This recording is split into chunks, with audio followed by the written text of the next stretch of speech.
This is Your Anxiety Toolkit, episode number 92.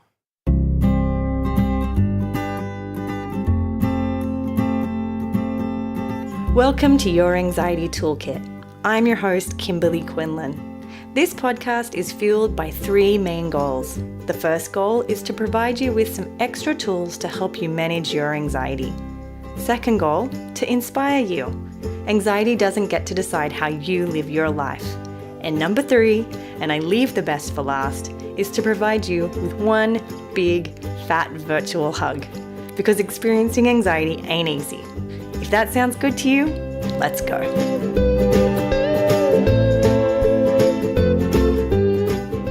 Well, welcome back, CBT School family.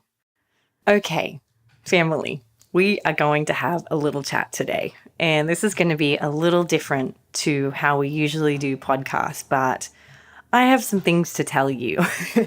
And I'm so incredibly excited to really look you guys in the eyes and share with you my actual experience lately and some big changes I'm making. And I'm wondering if they might resonate with you. Maybe, maybe not, but let's have a talk. Let's you and me sit down and have a convo, right? So I love you guys. Number one, I am blown away every single day at you incredible human beings and what you're facing and what you're pushing through and what you're holding space for. And I'm almost in this moment brought to tears just reflecting how incredibly strong and resilient and amazing you are. So that's the first thing. I really need to just keep saying that because I am moved by you guys. And I know that word is used too often and it doesn't really get to explain the experience, but you literally move my world when I hear about the amazing things that you're doing. And I am today coming and really just looking into this microphone right now, and I'm imagining your faces, and I really want to just share with you some of the things I'm working on and the hard things I'm doing and the things that I am refusing to let take me down. So let's chat, right? Today, I want to tell you 4 things that I am doing.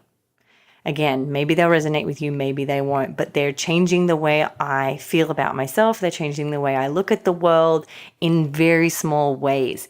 But small things and small steps can make very big changes. And I have felt so incredibly empowered over the last couple of months as I have made these changes. And so let's just chat. Okay. So a couple of weeks ago, was listening to a podcast. It's actually a marketing podcast by Amy Porterfield. I will link to it in the show notes. And she talked about how she is making a plan to fail 100 times this year.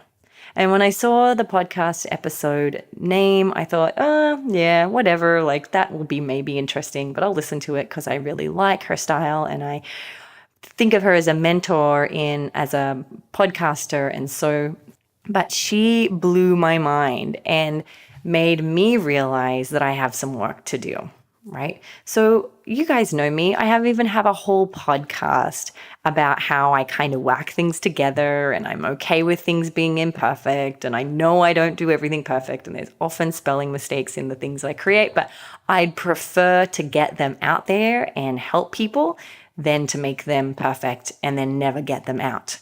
So I really didn't feel like this was going to shake my world as much as it did, but it did. And it made me realize that even though I'm okay with imperfection, I do not like to fail. I do not like when people know I fail. I do not like even the word failure, because I think of myself as a very positive person and I want things to be positive. Like it's a beautiful day to do hard things, not just do hard things, right? It's a beautiful day to do hard things. And we don't fail, we succeed in my language. And I really believe that you don't frame things as a failure because we have to think of them as learning experiences and, throw a positive spin onto that. But when I really thought about it, I realized I'm deathly afraid of failure. I don't want to fail. Failure sucks. And it made me think about how my relationship with failure is preventing me from so many things, right? It's preventing me from succeeding at so many things. The fear of failure is actually what's preventing the success. So I have already shared this with my main peeps, my core people, the ones who I love and trust and know that I can, get their good feedback from. And now I'm holding myself accountable by sharing it with you guys, which is I too have made a deal with myself that I am going to fail at least 25 times every quarter, hopefully 100 times this year. Right? The first quarter is almost over, but that's fine. I think I can catch up. But what does this mean? First, I was a little confused too of like, okay, so what does it mean to fail? Does that mean you purposely do it poorly so you fail? No. When I talk about purposely failing, that's not what I would qualify as a failure. What I'm talking about here is aiming so high that you're probably likely to fail, but you're still going to give it every bit of your muscle to get there, right? So even if you come a little bit short, that's the goal. It doesn't matter whether you don't mean it, but you goal and you hold yourself accountable and you let other people know that you are okay now to fail, right? I really hope that me failing, and I'm hoping that I really fail big time, but I hope that me failing this year gives you some inspiration and gives you some permission to fail too, because we naturally all do, but then we usually hide it and cover it up and try to figure out a way to never let anybody know. But if any of you know any of Brené Brown's work, we know that shame exists in isolation. And so I'm just throwing it out there. I have decided to fail. I have decided to not let the fear of failure stop me anymore. And so what does that mean? It means I already have failed and I'm cool with it. I have asked people to be on the podcast who I was almost certain would say no, and they did. And that's okay. I told my people about it, and now I feel free to just keep trying, to keep getting the most amazing interviews on this podcast. I have decided to make a fool of myself, and I'll tell you a story. This is actually silly to say, but that's okay because we're cool with failure and we're leaning into that, is I, for my whole life, have felt so embarrassed of the way that I dance. Right? I have no dancing skills. Well, that's not true. I have dancing skills. They're just not good. They're not awesome. They're not inspiring. So I do have skills. I just have to reframe that. And I've always kind of done the sort of back and forward dancing, slow dancing, small dancing in effort to not let anyone see that I'm actually not good at this at all. I've had actually dance classes and it's just not my best skill.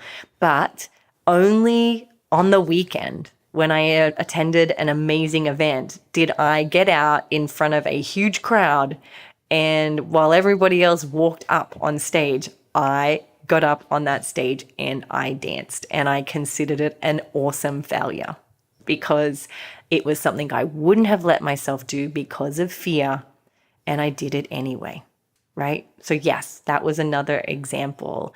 I have practiced letting myself fail by admitting to things that I have done wrong, admitting to somebody that I am struggling in an area and I've made mistakes, right? And so I wanted to share with you this goal, and I really wanted to encourage you to pick a goal that is right for you, but to first ask yourself, what is your relationship with failure?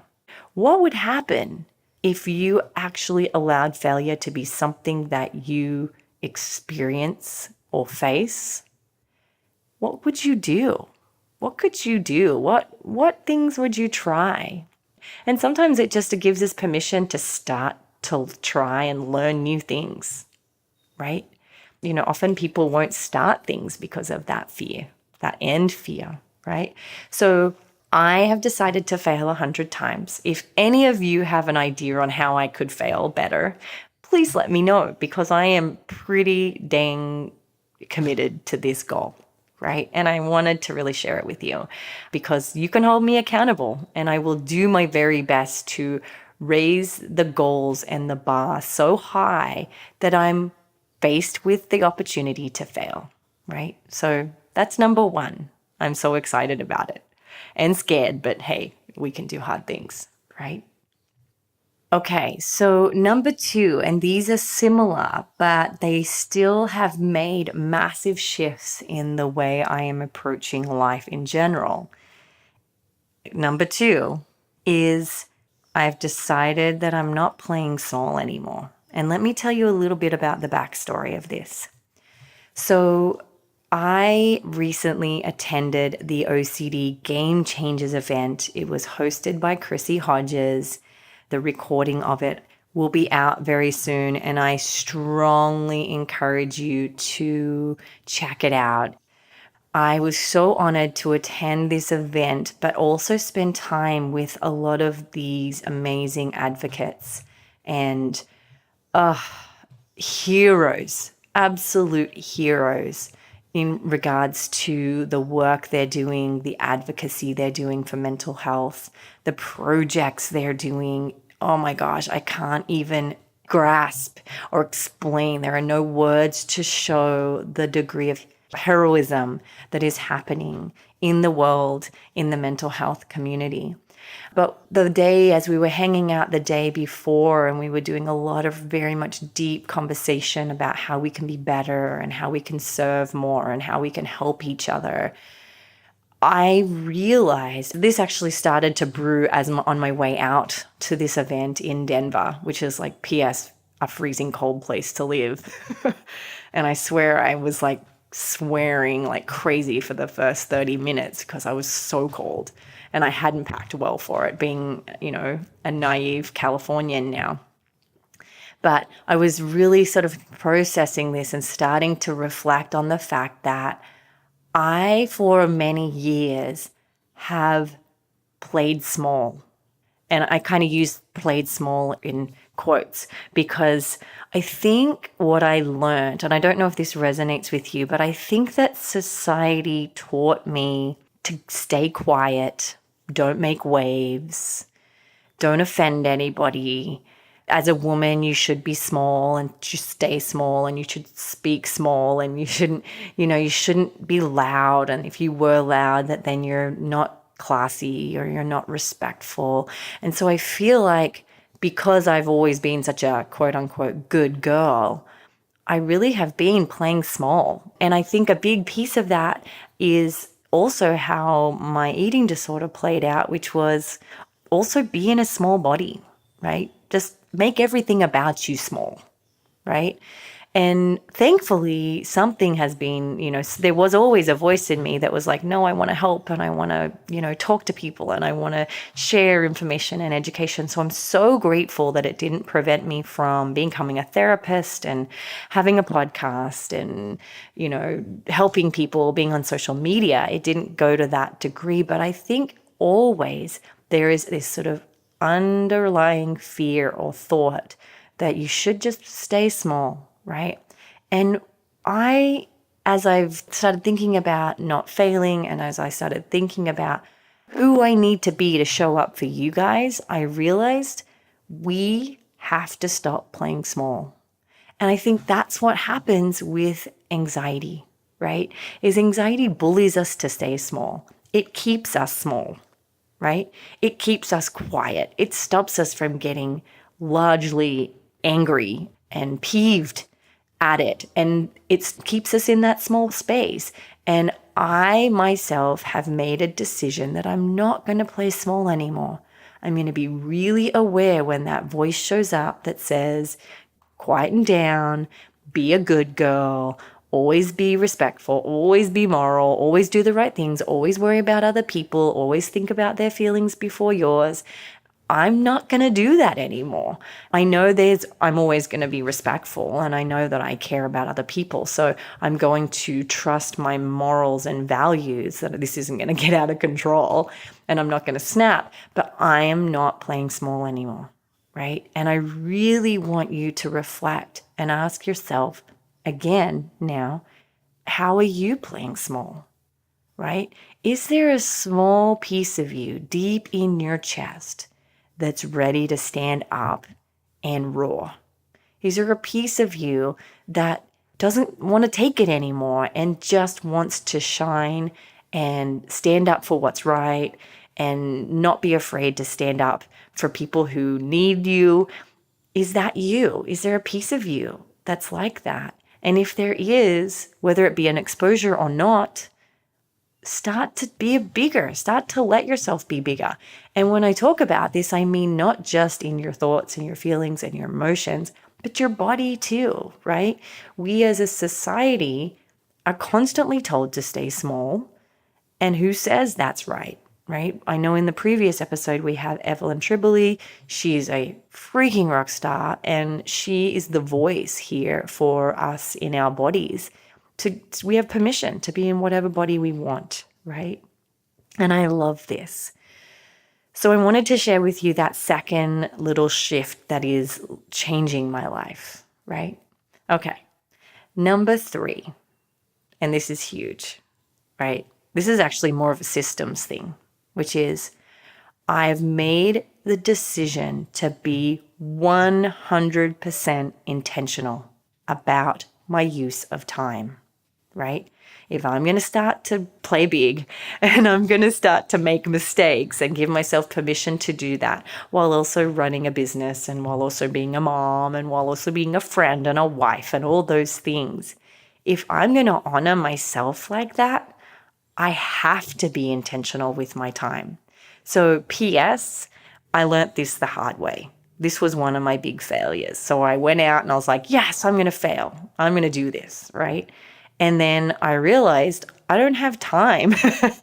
And what was really interesting to me is I reached out to a community, actually a Facebook community that I don't know the members of, but who are, on the same platform that I use with CBT School, and it's a technology platform. And I literally said, melting down over here, how are you guys doing it? I don't know how you're, playing big and having a life and getting sleep and, have time to eat and drink and exercise and be good to yourself.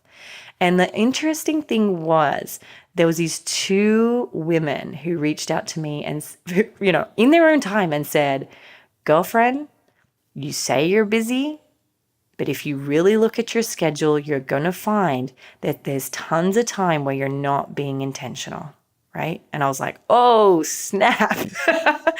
Blew me away. And when I really looked at it, it's true. I would diddle daddle on social media. I would write emails that I really didn't need to be writing instead of doing the things I really needed to be doing, which was taking care of my mental health and my physical health.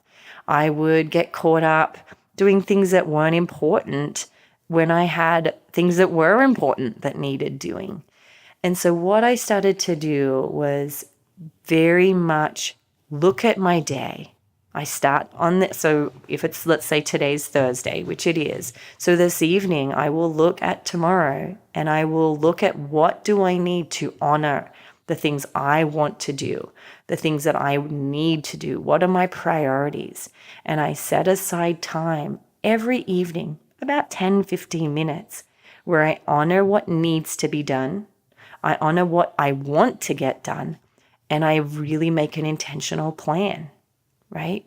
And this changes my life. It has changed my life, and it continues to change my life. I am showing up more intentional, more empowered, less stressed, less anxious, and feeling a sense of like, I got this, right? And I'm not backing down. I'm not going to let anxiety and fear and and obstacles get in my way. So it means that I'm actually scheduled down to the 15-minute mark, but you could say that's somewhat compulsive, but I don't feel that it is, because I'm making sure that there's balance. There is blocks of time that are just for free time. There are blocks of time for emails. There are blocks of time for work.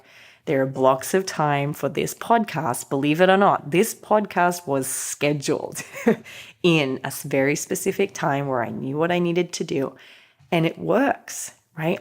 I show up fully with intention instead of showing up with fear and confusion and overwhelm, right? I'm like, I know what time it is. I know what my goal is. I know what my hopes are. How can I show up for this person? And I feel like it really helps me as a clinician too, right? Because I know that from this time to that time, my only job is to be a therapist. I've stopped multitasking where I used to see a client and then do some social media in between and write a quick email here and there and, eat really quick. And it's like, no, we're not doing that anymore. We're being super intentional and holding our values and letting values take the lead. And that's the work with mental illness, right? So often with mental illness, we just want to run because anxiety's hard and depression's hard, and our instincts are just to pull the sheets up over our head or run away or avoid or do compulsive behaviors. But when we're really coming from a place of, I know what time it is, I know that at 11:15 I'm going to do my exposures, and in that time I'm going to show up really with the intention of leaning in, you're more likely to do it. If you don't do that, you'll probably be like, yeah, I'll get to it. But oops, oh my goodness, the day got away from me. How did that happen, right? So number 3 is very much, I cannot stress this enough, is really being intentional.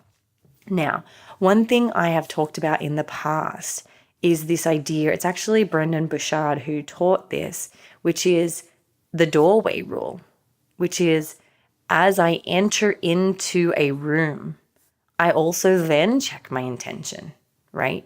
So it's not just with hours and time, it's within the different rooms. So as I'm walking my client out of my office into the hallway and into the weight room so they can go home, my intention with them is to say goodbye. But when I turn around and I come back into my office, I'm not perfect at this, but I try to do another intention check and go, okay, Kimberly, what do you need, right?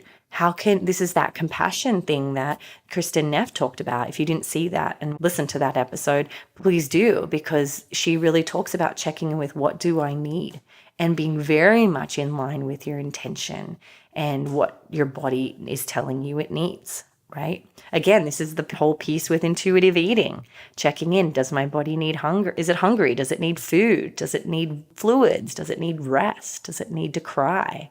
So these intention checks can allow us to live that life based on our values. And even though I've been doing this for a very long time, I feel like I've really tuned it. So now that I'm really working at being 100% intentional, right? Okay, so let's loop back here because I just talked about number 3. But number 1 is that I'm also allowed to fail at this. So my goal is 100% of the time. I know that I'm going to fail at that one, but I'm going to keep working towards it. I'm not going to push it aside because I'm afraid of failing, right? I'm not going to do that anymore, okay? All right, last point here. And again, this is a lot of information in a short period of time, but believe me, small changes make big changes. The last one is this, and this is the most important one that I think you will really resonate with. There are people in this world who will knock your socks off, who have done the thing that you're trying to do. There are people who have conquered the thing you're trying to conquer, right? And I think we lose perspective on that when we're struggling, when we feel alone, when we feel directionless. we give up hope and we think that there mustn't be anybody in the world that gets us. And we forget that right now, there are people out there who have done what you're trying to do, whether it be exposure therapy, get through a mental illness, get through grief, do a really hard thing maybe that you've got, a project that you've got going on, or to finish school or finish your master's degree or whatever it would be. Do not give up at finding the people who have done what you want to do and just follow what they're doing. Let them lead you, right? And I can't tell you, when I went this weekend to the OCD Game Changers event, I sat amongst these people and I'm like, these are the people my people need to meet, right? You guys. These are the people who have been to inpatient facilities, who, have done the hard thing, who have gone through the therapy and have thrived and have made it a purpose of theirs to make sure other people don't feel alone. And it blew me away. This changed my life because all I could think as I was watching these amazing human beings is, how can I be that for somebody, right? How can I be that person that knocks people's socks off, right? To where they feel less alone, right? Because they're out there, right? They are out there. There are people, like at this event, a lot of the people who've been on this podcast who are there as leaders. And I want you to never stop using them as your hope, because people are out there who are doing what you're doing, but are on the other side. And it's so beautiful. The cool thing is I've got a lot of them actually now coming on the podcast where we are going to talk about, what it's like to sit in the isolation of recovery, what it's like to sit in the loneliness of, just getting to the middle stages or the beginning stages of treatment, right? And so for me, I just want you guys to know that there are tons of people who I'm hopefully going to bring to you that will keep leading you in that direction, and never stop surrounding yourself by the people who have done what you're trying to do, right? I think we too, because we're afraid to fail, we avoid, watching and observing those people because we're just afraid of failing, right? And then we get caught up in this comparative trap where we're like, well, they did this and I'm not that, and they have this and I don't, and what if I can't? And I think that's something I wanted to raise as something to think about is, as you follow these people and you look up to them, find one mentor, find one person who you can say, I want to do that, right? And then just keep modeling what they're doing, right? And don't get caught in that comparison trap, right? If you're staying in your attention, if you're not playing small, if you give yourself permission to fail, you'll get there. You will. I believe in you, right? And so I really wanted to just share that piece with you, because sometimes what we really need is just some inspiration. I feel super inspired right now. Like I'm on a mission. I'm so driven right now just because I've been around these people who have gone through some huge adversities. I met the members and the people who were at this event and they inspired me, right? Because they're struggling. You guys inspire me. So I really want to give you these 4 things that have changed my life. I hope even one of them will give you some direction. And if that's the case, let me know, right? Go onto the Facebook group, post something, or tag me on Instagram or Facebook. Send me an email, let me know, because I need direction from you guys too, right? If I'm going to honor you guys and I'm going to, give myself permission to fail, I want to do it well. If I'm going to fail, I'm going to, fail well. So anyway, I wanted to share that with you guys. I really, really love you guys. I really just want you guys to know how dear you are to my heart. And get excited because, we have some amazing things happening here on the podcast, some amazing interview guests, and I'm just thrilled. Anyway, I'm going to end here because I actually scheduled myself to end here. So there you go. I'm holding myself to it. All right. Have a wonderful day, you guys. It is a beautiful day to do hard things. So let's go do it. Please note that this podcast or any other resources from cbtschool.com should not replace professional mental health care. If you feel you would benefit, please reach out to a provider in your area. Have a wonderful day, and thank you for supporting cbtschool.com.